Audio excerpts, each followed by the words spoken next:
तो दोस्तों आज हो गई है 17 जून और जो बड़ी खबरें हैं मुख्य समाचार हैं दोस्तों एक एक करके चलेंगे। तमाम बेहद बड़ी अपडेट्स आप तक आगे इसी वीडियो के माध्यम से पहुंचाएंगे। सभी मुख्य समाचार हैं, ये बड़ी खबरें आप लोगों के लिए जानना जरूरी है। तो वहीं दोस्तों खबरों की तरफ चलने से पहले आप लोगों से एक छोटा सा निवेदन है कि अगर आप लोग भी खुल करके जबरदस्त तरीके से किसान आंदोलन का समर्थन करते हैं और तीनों ही विवादित कृषि कानूनों को रद्द करने की मांग और एमएसपी पर कानून की मांग करते हैं तो अभी इस वीडियो को लाइक कीजिएगा, लाल कलर के बटन को दबा करके चैनल को फ्री में सब्सक्राइब करके बेल के आइकन को जरूर दबाइए दोस्तों। और कमेंट बॉक्स में किसानों के समर्थन में कमेंट जरूर कीजिएगा। जय जवान जय किसान, किसान एकता जिंदाबाद। पहली बड़ी खबर की तरफ चलते हैं दोस्तों। दिल्ली दंगा, हाई कोर्ट के फैसले पर पुलिस की चुनौती और वहीं उधर रिटायर्ड जस्टिस ने कहा फैसला दुरुस्त है, मोदी सरकार फैला रही है दहशत। जी हां दोस्तों, दिल्ली हाई कोर्ट ने यूएपीए कानून के तहत दिल्ली दंगा मामले में आसिफ इकबाल तन्हा, देवांगना कलिता और नताशा नरवाल को जमानत दे दी है। हालांकि दिल्ली पुलिस ने जमानत देने के निर्णय को यहां पर सुप्रीम कोर्ट में चुनौती दे दी है। अब इस पूरे मामले पर रिटायर्ड जस्टिस दीपक गुप्ता का कहना है कि केंद्र सरकार युवाओं में दहशत फैलाने का काम लगातार कर रही है। मामले में दिल्ली हाई कोर्ट का यह फैसला अभूतपूर्व है। ये यहाँ पर जबरदस्त तरीके से लताड़ लगाई है मोदी सरकार को रिटायर्ड जस्टिस दीपक गुप्ता ने। एक और बड़ी खबर आप लोगों को बताते चलें। कर्नाटक के मुख्यमंत्री के खिलाफ अपनों का ही मोर्चा, हाईकमान ने स्टेट इंचार्ज को सौंपा है जिम्मा, यूपी की तर्ज पर ही होगा रिव्यू। आप लोगों को बताते चले कर्नाटक में पार्टी के अंदर सीएम के खिलाफ गहराते राजनीतिक संकट के बीच भाजपा आलाकमान ने प्रदेश नेताओं से बातचीत करने के लिए अपने वरिष्ठ नेता को बेंगलुरु भेजा है। बीजेपी के कर्नाटक प्रभारी अरुण सिंह राज्य में वरिष्ठ नेताओं से मुलाकात करेंगे और उनकी शिकायतें सुनेंगे। बताया जा रहा है कि इस दौरान सरकार के कामकाज की समीक्षा भी की जाएगी। खास बात यह है कि समीक्षा यूपी की तर्ज पर ही होगी। इसके पीछे जो वजह बताई जा रही है वह यह है कि राज्य के कई नेता मुख्यमंत्री बीएस येदियुरप्पा के खिलाफ खुल करके सामने आ चुके हैं। इनमें से वे नेता भी हैं जो कभी उनके खासम खास में शामिल थे, लेकिन आज वो कई नेता यहां पर बागी हो चुके हैं और लगातार यहां पर मुख्यमंत्री बीएस येदियुरप्पा के खिलाफ मोर्चा खोल रखा है कई नेताओं और कई विधायकों ने। और उनकी यहां पर दो टूक मांग है कि मुख्यमंत्री के पद से यहां पर बीएस येदियुरप्पा को हटाया जाए। मुख्यमंत्री बदलने की लगातार राज्य के अंदर मांग की जा रही है बीजेपी के ही विधायकों की तरफ से। एक और बड़ी खबर आप लोगों को बताते चलें। कांग्रेस और बसपा के साथ गठबंधन नहीं करेंगे, अखिलेश यादव बोले शिवपाल की सीट पर नहीं उतारेंगे उम्मीदवार। उत्तर प्रदेश के आगामी विधानसभा चुनाव को लेकर के राजनीतिक दलों ने तैयारियां अभी से ही शुरू कर दी हैं। समाजवादी पार्टी के अध्यक्ष अखिलेश यादव तो मिशन 2022 के लिए बसपा के बागी विधायकों को अपने पाले में करना चाहते हैं और इसके लिए उन्होंने उनसे मुलाकात भी की है। लेकिन बागी विधायकों के साथ अखिलेश की मुलाकात बसपा प्रमुख मायावती को रास नहीं आई है। उन्होंने ट्वीट कर यहां पर समाजवादी पार्टी पर हमला बोला है। तो वहीं आप लोगों को इस दौरान बताते चलें, अखिलेश यादव ने एक बड़ा बयान जारी किया है। उन्होंने कहा है कि समाजवादी पार्टी में कोई भी विधायक स्तर का नेता आता है तो उसका पूरा सम्मान किया जाएगा। उन्होंने इसी के साथ कहा है कि भाजपा के नेता भी आना चाहते हैं क्योंकि उन्हें लगता है कि बहुत से साथियों के टिकट कट सकते हैं। आप लोगों को बताते चले, एक इंटरव्यू में अखिलेश यादव ने दावा किया है कि आगामी विधानसभा चुनाव में समाजवादी पार्टी 350 से भी ज्यादा सीटें जीतेगी।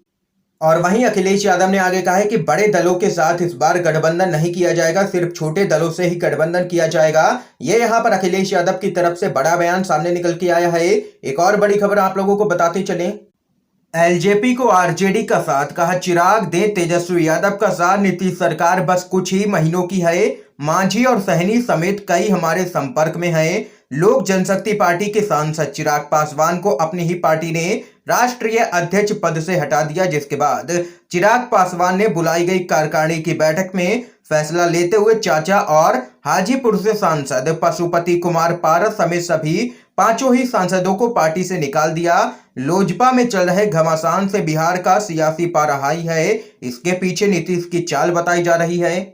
और वहीं चिराग पासवान और एलजेपी को महागठबंधन का साथ मिलता हुआ नजर आ रहा है। आप लोगों को बताते चले, राष्ट्रीय जनता दल के प्रवक्ता मृत्युंजय तिवारी ने कहा है कि लोजपा पहले भी लालू और आरजेडी के साथ काम कर चुकी है। पशुपति पारस को नीतीश ने लालच दिया होगा। यदि चिराग की तरफ से महागठबंधन को लेकर के कोई बयान आता है तो हम उसका स्वागत करेंगे। कोरोना काल में देश महामारी से लड़ रहा है, लेकिन मुख्यमंत्री नीतीश कुमार यहां पर लगातार लोगों को बांटने में लगे हैं। लेकिन यहां पर बहुत ही जल्द एनडीए टूटने वाली है। उन्हें अपने सहयोगी दल भाजपा के अरुणाचल मामले को नहीं भूलना चाहिए। दरअसल आप लोगों को बताते चलें, बिहार के अंदर आने वाले समय में जल्द ही सत्ता परिवर्तन देखने को मिल सकता है। मृत्युंजय तिवारी का दावा है कि हिंदुस्तान आवाम मोर्चा के प्रमुख और पूर्व मुख्यमंत्री जीतन राम मांझी और यहां पर विकासशील इंसान पार्टी यानी कि वीआईपी के प्रमुख और मंत्री मुकेश सहनी आरजेडी के लगातार संपर्क में है और तेजस्वी की बातों से सहमत दिखते हुए नजर आ रहे हैं। और यहां पर सूत्रों के अनुसार खबर निकल के आ रही है कि जल्द ही यहां पर मुकेश सहनी और जीतन राम मांझी अपना समर्थन एनडीए से वापस ले सकते हैं और आरजेडी के पाले में जा सकते हैं। आरजेडी की तरफ से मुकेश सहनी को उप मुख्यमंत्री पद का यहां पर ऑफर भी दिया गया है, जिसको लेकर के यहां पर मुकेश सहनी राजी भी होते हुए नजर आ रहे हैं। बड़ी खबर है दोस्तों, जल्द ही बिहार के अंदर सत्ता परिवर्तन होता हुआ दिख सकता है। एक और बड़ी खबर आप लोगों को बताते चलें, राम जन्मभूमि घोटाले पर बोले हैं शंकराचार्य, ट्रस्ट में भ्रष्टाचारी भरे हुए हैं, चंपत राय को पीएम तुरंत हटाएं। आप लोगों को बताते चलें, अयोध्या में राम जन्मभूमि निर्माण ट्रस्ट पर लगे जमीन घोटाले के आरोप के बाद यूपी की योगी सरकार विपक्षी दलों के निशाने पर आ चुकी है। विपक्षी दलों के नेता ने श्री राम मंदिर ट्रस्ट से जुड़े जिन लोगों पर घोटाला करने का आरोप लगाया है, उन्हें उनके पद से हटाने की मांग भी की है। और वहीं इस बीच अब शंकराचार्य स्वामी स्वरूपानंद सरस्वती का बयान भी सामने निकल के आया है। उन्होंने प्रधानमंत्री नरेंद्र मोदी से श्री राम जन्मभूमि मंदिर निर्माण ट्रस्ट के महासचिव चंपत राय को उनके पद से हटाने की मांग की है। शंकराचार्य ने यहां पर ट्रस्ट के महासचिव चंपत राय को गैर जिम्मेदार करार दिया है। फिलहाल दोस्तों एक और बड़ी खबर की तरफ चलते हैं। पश्चिम बंगाल में बीजेपी की हार के बाद बढ़ी है मिथुन चक्रवर्ती की मुश्किल, पुलिस ने की है पूछताछ। आप लोगों को बताते चलें, पश्चिम बंगाल विधानसभा चुनाव खत्म होने के बाद बीजेपी के नेता मिथुन चक्रवर्ती से बंगाल पुलिस ने यहां पर पूछताछ की है। रिपोर्ट के अनुसार मिथुन से पश्चिम बंगाल चुनाव प्रचार के दौरान उनके भाषण को लेकर के पूछताछ की गई है। आपको बता दें कि बंगाल के चुनाव में मिथुन चक्रवर्ती पार्टी के स्टार प्रचारक थे। दरअसल भाजपा में शामिल होने के बाद मिथुन ने 7 मार्च को एक भाषण दिया था। इसी को लेकर के उनके खिलाफ केस भी दर्ज करवाया गया, जिसके बाद मिथुन से इस पूरे मामले में यहां पर पुलिस ने पूछताछ की है। आपको बता दें कि मिथुन के खिलाफ जो केस दर्ज हुआ है उसमें मिथुन के भाषण के एक हिस्से का जिक्र किया गया है, जिसमें वह कहते हैं कि मैं तुम्हें मारूंगा यहां और तुम्हारा शरीर कब्रिस्तान में मिलेगा। और वहीं आप लोगों को बताते चले, मिथुन चक्रवर्ती का एक और भाषण है जिसको लेकर के एफआईआर हुई है, जिसमें वह कहते हैं कि मुझे बिना जहर वाला सांप समझने की भूल मत करना, मैं असली कोबरा हूं, जो आपको डसता है तो आप फोटो बन जाते हैं। ये यहाँ पर मिथुन चक्रवर्ती ने कुछ भाषण दिए थे और यहाँ पर इन्हीं भाषणों को लेकर के मिथुन चक्रवर्ती की मुश्किलें बढ़ती हुई नजर आ रही हैं। पुलिस लगातार उनसे पूछताछ कर रही है। इसके साथ ही दोस्तों एक और बड़ी खबर की तरफ चलते हैं। दिल्ली दौरे पर गए राज्यपाल धनखड़ से टीएमसी सांसद ने कहा वापस न आए बंगाल। आप लोगों को बताते चले, पश्चिम बंगाल में सत्तारूढ़ तृणमूल कांग्रेस ने दिल्ली दौरे पर गए राज्यपाल जगदीप धनखड़ पर संवैधानिक मानदंडों के उल्लंघन का आरोप लगाते हुए उनसे राज्य में वापस नहीं आने को कहा है। दूसरी ओर यहां पर आप लोगों को बताते चले, ममता बनर्जी ने भी जोरदार हमला राज्यपाल धनखड़ पर बोला है। आप लोगों को आगे बताते चलें, टीएमसी के प्रवक्ता सौगत राय ने कहा है कि हमने ऐसा राज्यपाल कभी भी नहीं देखा जो संविधान और उसके मानदंडों का सम्मान नहीं करता है। वह हर संवैधानिक मानदंड का उल्लंघन करते रहते हैं। उन्होंने कहा है कि हमारे संविधान के अनुसार राज्यपाल को मुख्यमंत्री की अध्यक्षता वाली मंत्री परिषद के निर्देशों के अनुसार कार्य करना चाहिए। और वहीं तृणमूल कांग्रेस की अन्य नेता एवं सांसद महुआ मोइत्रा ने धनखड़ से राज्य वापस नहीं आने को यहां पर कहा है। ये यहां पर दोस्तों देख सकते हैं कि बड़ी खबर है, लगातार यहां पर तकरार देखने को मिल रही है राज्यपाल धनखड़ और टीएमसी के बीच में। एक और बड़ी खबर की तरफ चलते हैं। पीएम मोदी की छवि को बचाने की कोशिश में बढ़ी है मौतें, देश को तुरंत पूर्ण टीकाकरण की आवश्यकता है, ये यहां पर कहना है राहुल गांधी का। कांग्रेस के पूर्व अध्यक्ष राहुल गांधी ने केंद्र सरकार की टीकाकरण नीति पर निशाना साधते हुए कहा है कि प्रधानमंत्री नरेंद्र मोदी की छवि को बचाने के लगातार प्रयास में सरकार वायरस को बढ़ावा दे रही है और लोगों की जान भी लगातार जा रही है। एक ट्वीट में राहुल गांधी ने कहा, भारत को त्वरित और पूर्ण टीकाकरण की बहुत ही आवश्यकता है। मोदी सरकार की निष्क्रियता के कारण टीके की कमी को कवर करने के लिए भाजपा के सामान्य ब्रांड के झूठ और तुकबंदी के नारे की जरूरत नहीं है। केंद्र सरकार प्रधानमंत्री की छवि को बचाने के लिए लगातार प्रयास कर रही है और इसकी कीमत लोगों को अपनी जान देकर के चुकानी पड़ रही है। ये यहाँ पर राहुल गांधी ने घेरा है केंद्र की मोदी सरकार को। तो वहीं एक और बड़ी खबर जान लेते हैं।